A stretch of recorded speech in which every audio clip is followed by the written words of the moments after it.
জয় জগন্নাথ। সকলকে দণ্ডবত প্রণাম।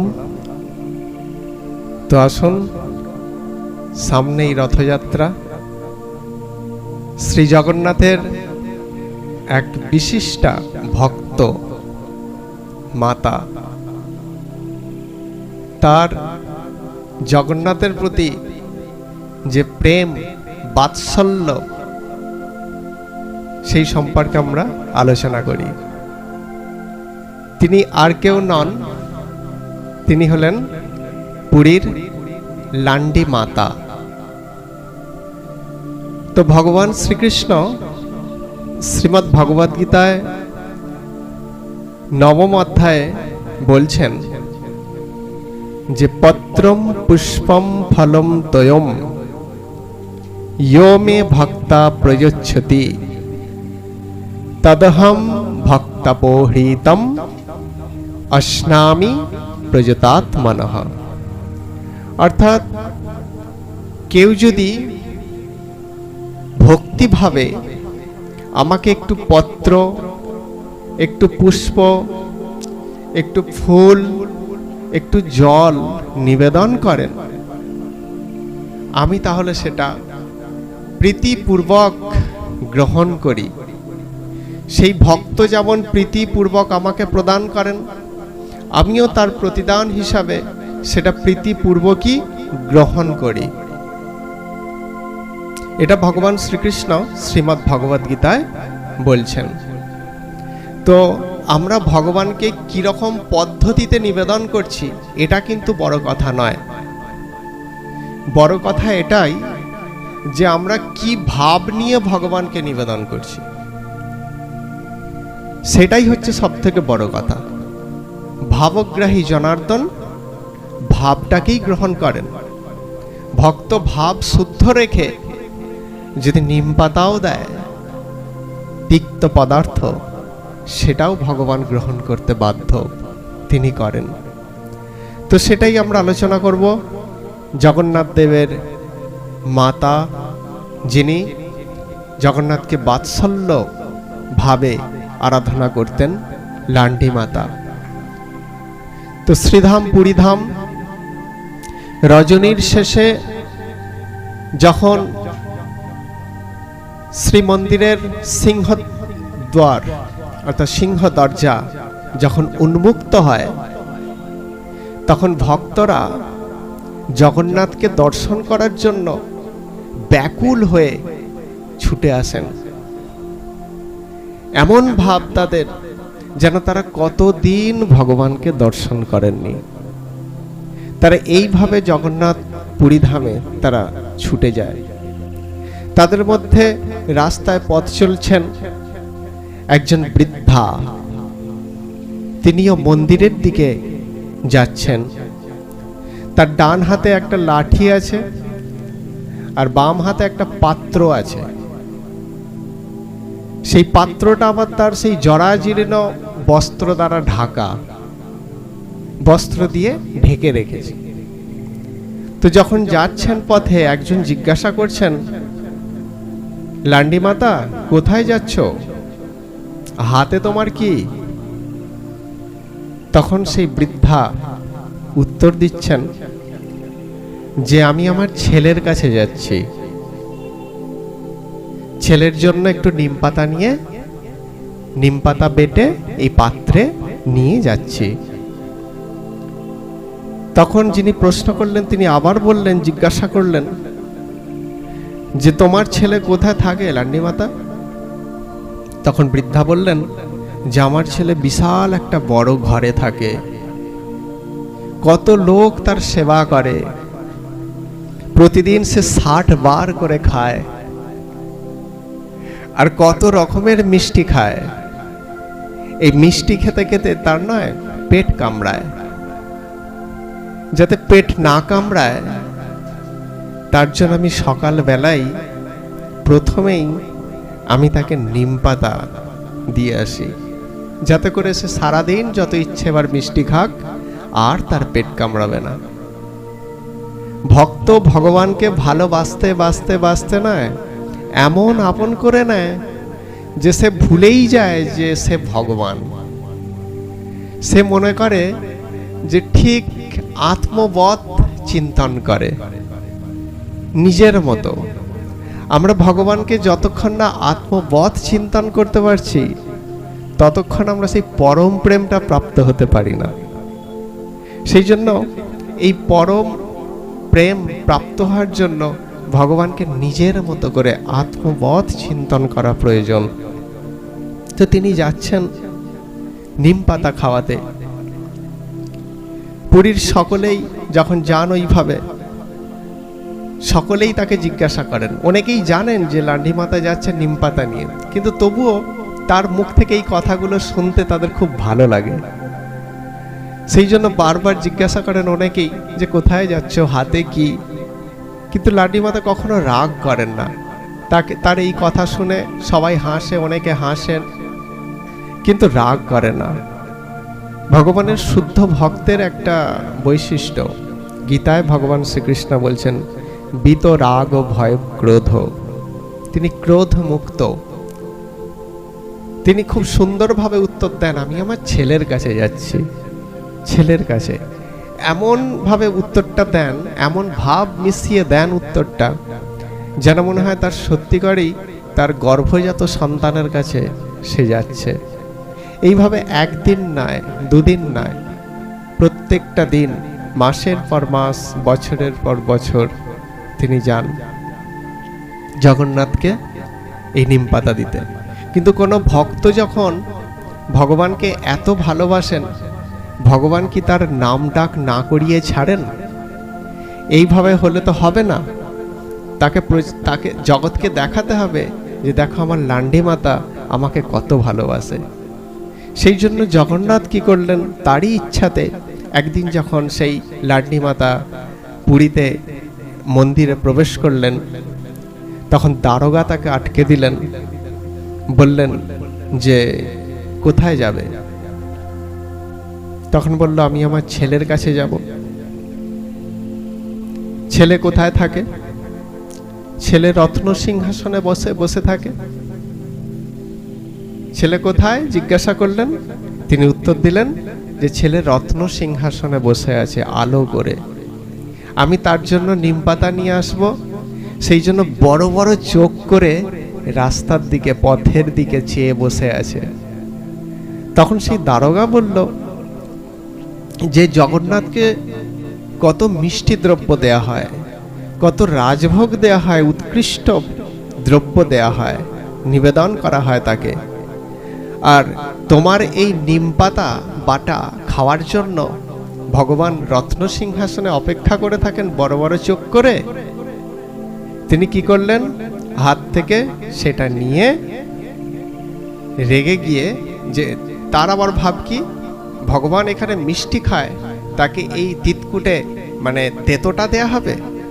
সে কি করলো, হাত থেকে নিয়ে ফেলে দিল। লান্ডি মাতা একজন বৃদ্ধা, তার কিছু করার নেই। তিনি আর 5 জন সাধারণ মানুষের মতো অতি সাধারণ। তিনি সেখানকার কোনো গণ্যমান্য ব্যক্তি নন। তাহলে তার অনুরোধ কে শুনবে? সেই জন্য তিনি বাড়ি ফিরে গেলেন, ঠিক কথা, কিন্তু সারাটা দিন তার চোখ দিয়ে প্রচণ্ড বাড়িধারা বর্ষিত হয়েছিল। মেঝের ওপর পড়ে সারা দিন ধরে ক্রন্দন করেছে যে আজ আমি জগন্নাথকে নিম পাতা দিতে পারলাম না, নিশ্চয়ই তার পেট ব্যথা করছে, কিন্তু আমি কি করি? আমার যে কোনো পথ নেই, আমি দিতে গেলে যে কেউ তাকে দেবে না। ভগবানের জন্য ভাবছে। এই ভগবানের জন্য ভাবা, ভগবৎ চিন্তন, মচ্চিত্ত মদ্গত প্রাণা। আমার ভক্তরা কি হয় না, মচ্চিত্ত মদ্গত প্রাণা, সবসময় আমার কথা ভাবে। আমি কিভাবে সুখে থাকব, আমি কিভাবে ভালো থাকব, আমি কিভাবে সন্তুষ্ট হব, সেই কথাই আমার ভক্ত চিন্তন করেন। সে কখনো এই প্রশ্ন করে না আমাকে যে প্রভু আমি কি করে সুখী হব, আমার কি করে সুখ প্রাপ্ত হবে, শান্তি প্রাপ্ত হবে, আমি কিভাবে সন্তুষ্ট হব, এই প্রশ্ন সে ভগবানকে করে না। সে সব সময় ভগবানের সন্তুষ্টির দিকটা দেখেন। সেই জন্য বাড়ি ফিরে তিনি কি করলেন, প্রচণ্ড কাঁদতে আরম্ভ করলেন। সেদিন অন্য জল পান করলেন না, যে আমার জগন্নাথ ওখানে কষ্ট ভোগ করছে আর আমি এখানে কিভাবে অন্য জল পাই। সেই জন্য তিনি কিছু পেলেন না। তিনি ভাবছিলেন যে আজ তার ছেলে কত আগ্রহ নিয়ে বসেছিল যে নিম পাতা খাবে বলে আমার অপেক্ষা করছিল, কিন্তু ছেলেটাকে একটু নিম পাতা দিতে পারলাম না। এই মাতৃহৃদয়ের যে দুঃসহ বেদনা, সেটা পরমেশ্বর ভগবান ছাড়া আর দ্বিতীয় কে বুঝতে পারে।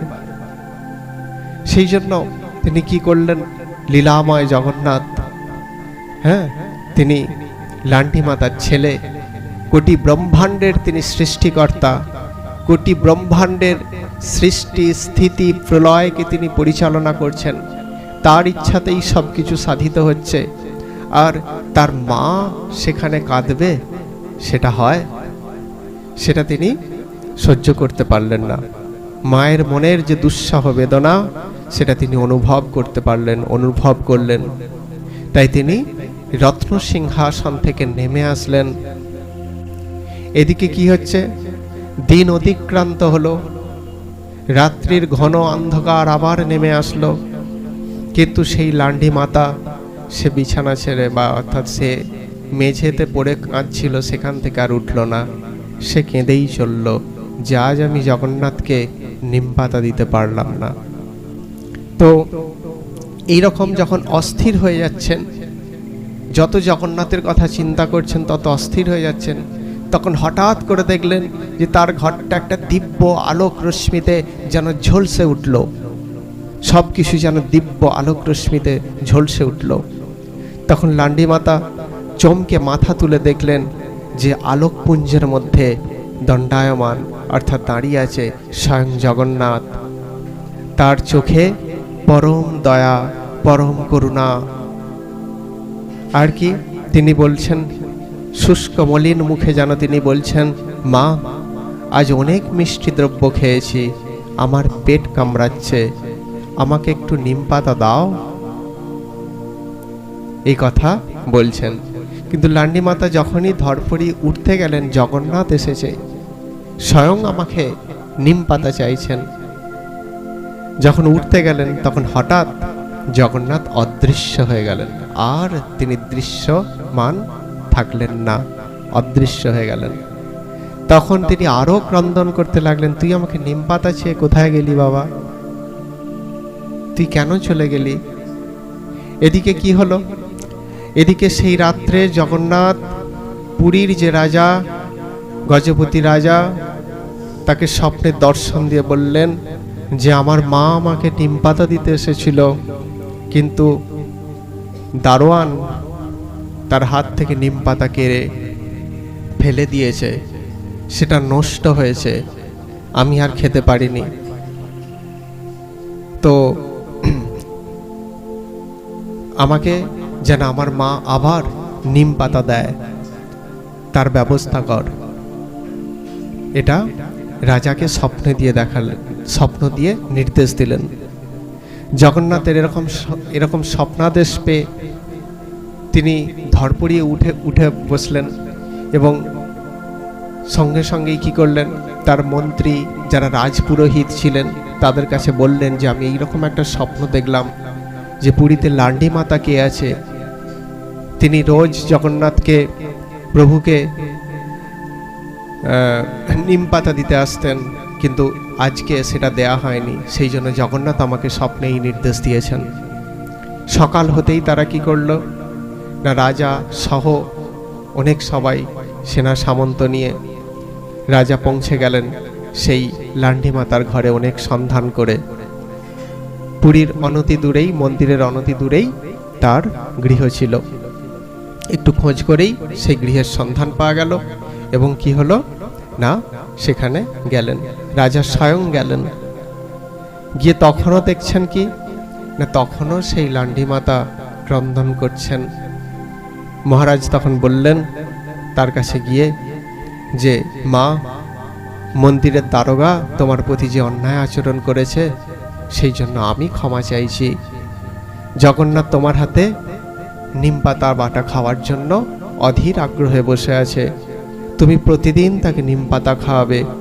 আমি তোমাকে বলে দিচ্ছি, তোমার মধ্যে এত ভক্তি, তাই তুমি আমারও নমস্য, অর্থাৎ সকলের তুমি প্রণম্য। এই বলে রাজা তাকে প্রণাম করলেন। এই বলে রাজা তাকে প্রণাম করলেন এবং বললেন যে তোমার এই ঘর, এই যে ছোট্ট ঘর, এটা আজ থেকে লান্ডি মাতার মঠ হিসাবে পরিচিতি লাভ করবে এবং তুমি যতদিন জীবিত থাকবে তুমি ততদিন নিজের হাতে জগন্নাথকে নিম পাতা বেটে খাওয়াবে। আর যখন তুমি থাকবে না এই সংসারে, যখন সেই জগন্নাথের পরম ধামে চলে যাবে, তখন কি হবে না, তখনও তোমার স্মৃতির উদ্দেশ্যে তখনও জগন্নাথকে নিম পাতা দেয়া হবে। এটা বললেন। তো লান্ডি মাতার কত ভাগ্য দেখুন, জগন্নাথ স্বয়ং তার পুত্র সেটা স্বীকার করেছেন, তাকে মা হিসাবে স্বীকার করেছেন। শুধু তার হাতে তিনি নিমপাতা বাটা নিমপাতা খাননি, তিনি তাকে দর্শনও দিয়েছেন। হ্যাঁ, এটা তার যেন পরম সৌভাগ্য। লান্ডি মাতার দুই চোখ দিয়ে অশ্রু ঝর্ণার মতো ঝরতে থাকছে। সেই অশ্রু দুঃখের নয়, সেই অশ্রু কি আনন্দের, বাৎসল্যের, মমতার, ঈশ্বর প্রেমের। সেটা তো কালের নিয়মে কি হলো, একদিন লান্ডি মাতা ইহলোক পরিত্যাগ করে সেই স্বগৃহে অর্থাৎ পরম ধামে ফিরে গেলেন। এই জড়দেহকে, তার এই জড়দেহকে এই জড়জগতে বিলীন করে দিয়ে তিনি চলে গেলেন সেখানে। তার সেই ছোট্ট ঘরটা লান্ডি মাতার মঠ নামে পরিচিত হলো। কিন্তু কালের নিয়মে সেটাও আজ বিলুপ্ত হয়ে গেছে। কিন্তু পরম্পরায় এখনো তার স্মৃতির উদ্দেশ্যে তাকে স্মরণ করে শ্রী জগন্নাথকে আজও নিম পাতা বাটা দেয়া হতো। কিন্তু পরবর্তীকালে সে নিম পাতার পরিবর্তে মেথি ভেজানো জল, সেটাও একটু তিক্ত, সেই হিসাবে সেটা দেয়া হয়, আজও দেয়া হয় সেটা, এবং সেটা আনন্দবাজারে সেটা তিতাভোগ নামে পরিচিত। তাহলে দেখুন যে ভগবানকে কত আদরের সঙ্গে, কত নিষ্ঠার সঙ্গে, কত বাৎসল্য প্রেমের সঙ্গে নিবেদন করেছেন বলেই ভগবান সেগুলো গ্রহণ করেছেন। তাহলে আবার একই কথা একটা বলি, যে ভগবানকে কি পদ্ধতিতে নিবেদন করছি সেই পদ্ধতিটা বড় কথা নয়। আমরা অনেক সময় এরকম বলে থাকি যে ওরা এইভাবে ভোগ নিবেদন করে, ওরা ওইভাবে ভোগ নিবেদন করে, আমরা বাবা এই রকম করি, এটাই ঠিক। এগুলো সব নয়, কথাগুলো ঠিক না, কারণ বাহ্যিক পদ্ধতিটা সব নয়, মনের ভাবটাই বড়। কি ভাব নিয়ে তুমি ভগবানকে নিবেদন করছো, সেই ভাবটাই হচ্ছে বড় কথা। তাই আমাদের উচিত, যারা আমরা ভগবানকে ভোগ নিবেদন করছি, ভাবটাকে সুন্দর করে, ভাবটাকে শুদ্ধ রেখে যেন আমরা নিবেদন করি, তবেই তিনি সেটা গ্রহণ করবেন, নচেত কিন্তু তিনি গ্রহণ করতে পারবেন না। হরে কৃষ্ণ, সকলকে দণ্ডবৎ প্রণাম।